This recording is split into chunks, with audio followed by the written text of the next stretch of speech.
Hello everyone, welcome back to our YouTube channel. So आज आमच्या घरी आहे हळदी कुंकू। मकर संक्रांतीच्या निमित्ताने आम्ही आज हळदी कुंकू ठेवले।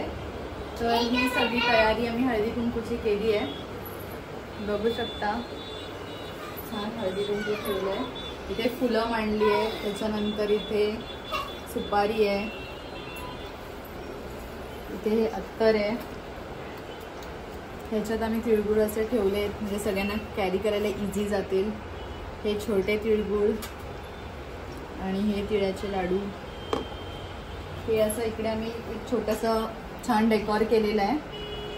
अजून तुम्हाला दाखवतो आम्ही वाटायला काय काय घेतलंय ते। तर वाटायला आम्ही पर्स आणली आहे, म्हणजे बहिणींनी पर्स ठेवली आहे वाटायला हळदीसाठी।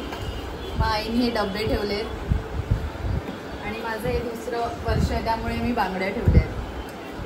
तर असं आम्ही वेगवेगळ्या प्रकारचं वाटायला ठेवलं आहे, म्हणजे सगळे येतील ते एकदम हाऊसफुल होऊन जातील घेऊन।